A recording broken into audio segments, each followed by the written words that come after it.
সুপ্রিয় দর্শক, আসসালামু আলাইকুম। আপনাদের সবাইকে স্বাগত জানাচ্ছি এখনকার আলোচনায়। আপনাদের সঙ্গে আছি আমি সিরাজুল ইসলাম। দর্শক, ইরান হরমুজ প্রণালী থেকে টোল কালেক্ট করার জন্য আইআরজিসি টোল কালেক্ট নামে একটি জাহাজ হরমুজ প্রণালীতে রেখেছে। হরমুজ প্রণালী দিয়ে যে সমস্ত জাহাজ চলাচল করছে তাদের কাছ থেকে টোল কালেক্ট করছে এই জাহাজ।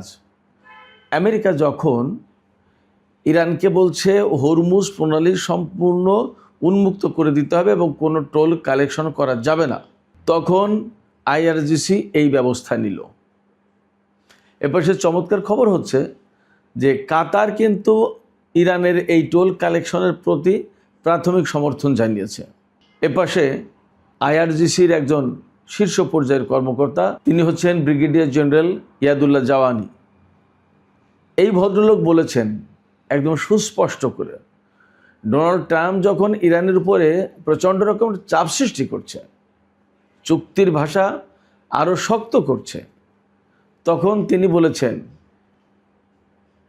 আমেরিকাকে খারাপ চুক্তি করতে হবে অথবা তার চেয়ে খারাপ চুক্তি করতে হবে।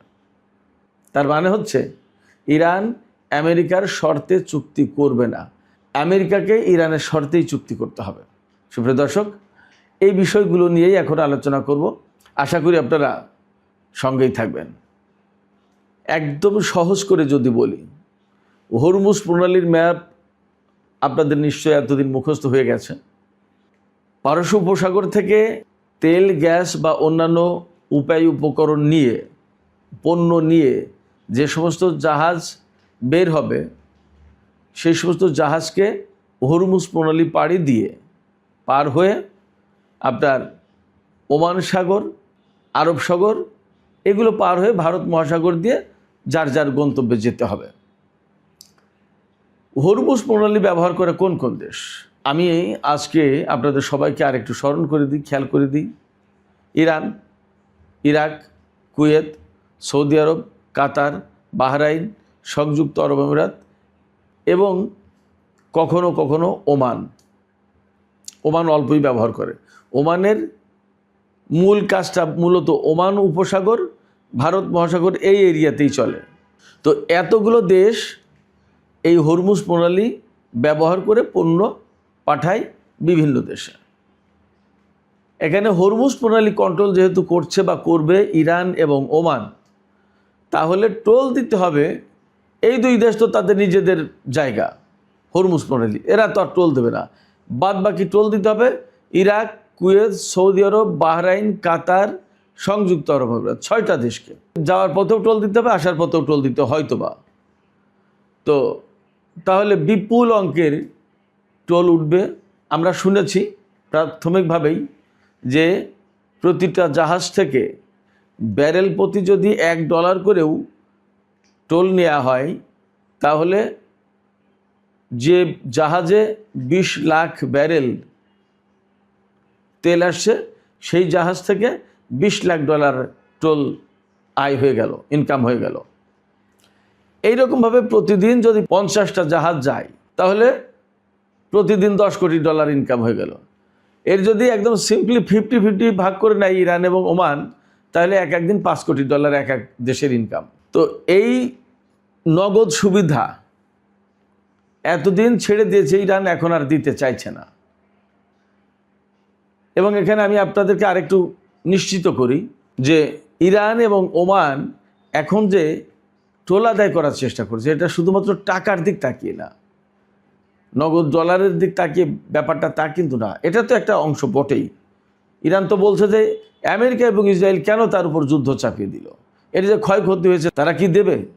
যদি তারা না দেয়, তাহলে তারা এই ক্ষয়ক্ষতি কোথা থেকে উদ্ধার করবে? ফলে টোল আদায় করবে। এটা একটা বিষয়। এবং আরও প্রশ্ন হচ্ছে, উপসাগরীয় অঞ্চলের দেশগুলো তাদের তেল, গ্যাস পরিবহনের জন্য কেন এই টোল দেবে? এ প্রশ্নও কিন্তু আসতে পারে।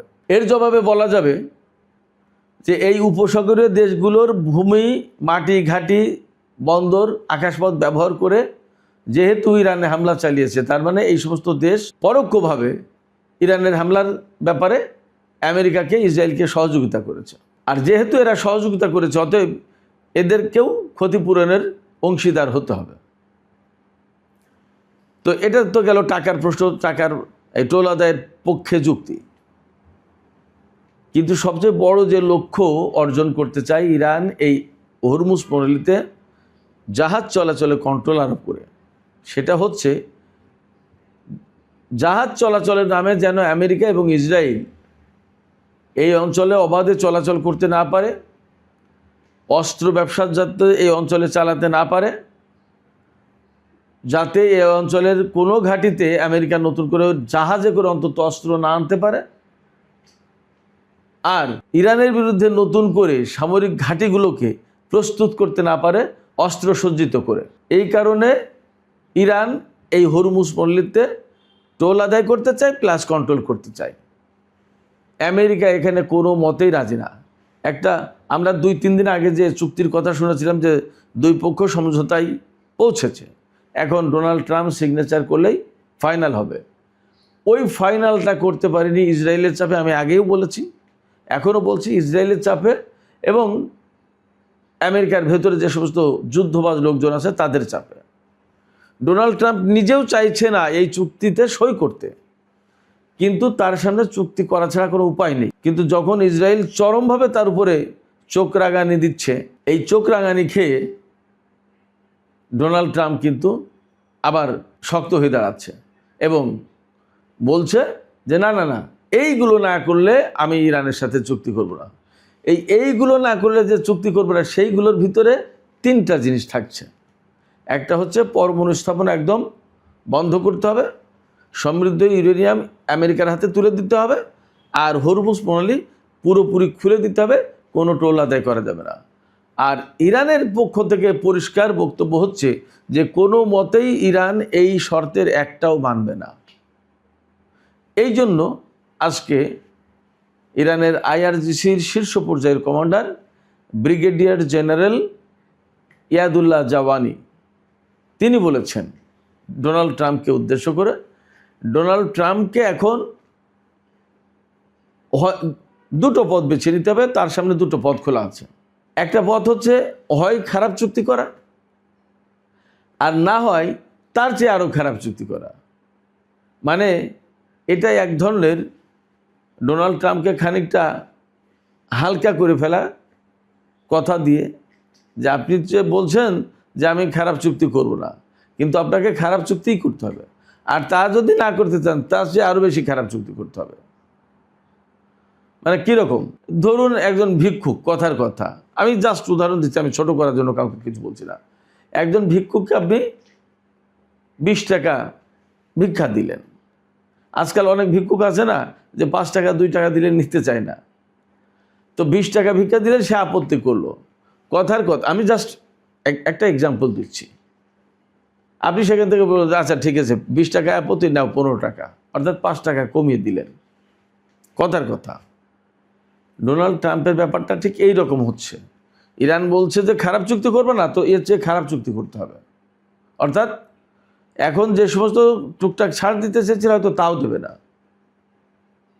এখন প্রশ্ন হচ্ছে, অনেকের ভেতরে দ্বন্দ্ব সংশয়, তারা মনে করছে ইরান এরকম শক্ত কথা বলে টিকে থাকতে পারবে। হ্যাঁ, ইরানকে টিকে থাকতে হবে এবং ইরান টিকে থাকতে পারবে বলেই এই কথা বলছে। প্রথমত ইরানের হারাবার কিছু নেই এই অর্থে যে ইরানের যে যোদ্ধা, যারা সেনাবাহিনী, IRGC বা আরও যারা যুদ্ধের ময়দানে, তারা তো জীবনের মায়া করে না। তারা জানে যে লড়াই করতে হবে। কেন? দেশের জন্য, ইসলামী বিপ্লব রক্ষার জন্য এবং ইরানকে রক্ষার জন্য, ইরানের জনগণকে রক্ষার জন্য, ইরানের সম্মান রক্ষার জন্য। তো তাই যদি হয়, তাহলে এইগুলো রক্ষার জন্য আমরা যখন লড়াই করব, তা লড়তে লড়তে যদি মারা যায় তো গেলাম, কিন্তু যদি জীবনে বাঁচার চিন্তাই করি তাহলে তো প্রাণপণ লড়াই করা যাবে না। এটা তাদের ফিলিংস। ফলে যারা যোদ্ধা ময়দানে, তারা কিন্তু মৃত্যুর ভয় করছে না, মৃত্যুর ভয় একদম উপেক্ষা করছে। তো যে ব্যক্তি মৃত্যুর ভয় উপেক্ষা করে তাকে কিন্তু পরাজিত করা যায় না। সেক্ষেত্রে ইরানের বিশাল সংখ্যক যোদ্ধা রয়েছে। এই যোদ্ধাদের প্রায় সবারই ফিলিংস, মনোভাব একই রকমের। যে আমরা জানি লড়াই করতে হবে দেশের জন্য, মানুষের জন্য, দেশের সম্মানের জন্য এবং ইসলামী বিপ্লব রক্ষার জন্য, তাহলে জীবনে তোয়াক্কা করার কোনো প্রয়োজন নেই। আমরা তার কিন্তু প্রতিফলন দেখেছি। ইরানের সর্বোচ্চ নেতা থেকে শুরু করে শীর্ষ পর্যায়ের বহু সংখ্যক কর্মকর্তা, মিনিস্টার, বিজ্ঞানী তারা জীবন দিয়ে দিল অকাতরে, পালায়নি। ফলে ইরানের যারা যোদ্ধা তারা কিন্তু একইভাবে একই পথ অনুসরণ করে লড়াই করবে। এদেরকে হারানো খুব কঠিন ব্যাপার। যে ব্যক্তি প্রাণপণ লড়াই করে তাকে লড়াইয়ের ময়দানে হারানো খুব কঠিন ব্যাপার। আর যে মনে করে আমি বাঁচবো আবার যুদ্ধ করব, তাহলে তার জন্য ঝামেলা। জীবনের মায়া যার আছে তার জন্য যুদ্ধ করা কঠিন। আমরা 40 দিনের যুদ্ধে দেখেছি, 12 দিনের যুদ্ধেও দেখেছি। ফলে ইরান এই জায়গায় পিছিয়ে আসবে না। যখনই পিছিয়ে আসছে তখন ডোনাল্ড ট্রাম্পকে ইরান চোখে চোখ রেখে বলতে পারছে, হয় খারাপ চুক্তি করেন আর না হয় এর চেয়ে খারাপ চুক্তি করেন। পথ আপনার সামনে দুটো, কোনটা বেছে নেবেন আপনি ঠিক করেন। আর আপনি যদি ঠিক না করতে পারেন, সময় নেন, ঠিক করেন, ততদিনে হরমুজ প্রণালীতে টোল আদায় চলতে থাকুক। কোন জাহাজে টোল আদায় হবে? টোল আদায় হবে IRGC টোল কালেক্ট এই জাহাজে। সুপ্রিয় দর্শক, এখনকার আলোচনা এখানেই শেষ করতে চাইছি।